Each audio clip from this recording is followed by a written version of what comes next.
طلبتوها مني كتير. رح نعمل الصوص بثلاث نكهات وكل نكهة أطيب من الثانية. عن جد عن جد اقتصادية وأرخص طبعا كتير من برا، لأنه الصوصات برا كتير غالية. جيبي النكهة اللي بتحبيها ويلا نعملها. أنا جبت مانجا وتفاح وفريز.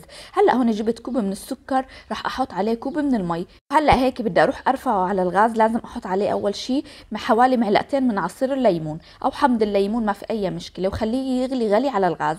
الخطوة الثانية، هلا جبنا باكو من الجيلي الاحمر مثل ما شايفين. حطيت عليه نص كوب من المي، حركته كتير منيح حتى داب، وجبت المصفى هيك اتاكدت صفيته حتى ما يكون فيه اي شوائب.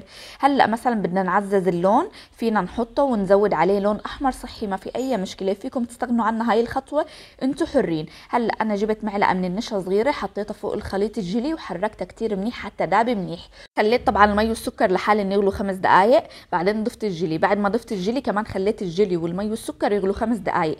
اول شي رح يكون هيك خفيف، لا تمدي ايدك عليه ابدا، بس غطيه مشان الوش ما يكرمش. عملت انا نكهات تانية اللي هي التفاح واللي هي المانجا.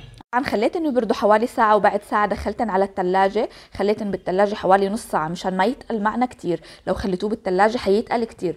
طبعا انا الطاسة تبعيت المانجو للأسف اندلقت بالثلاجة، ما صفي منها الا شوية صوص.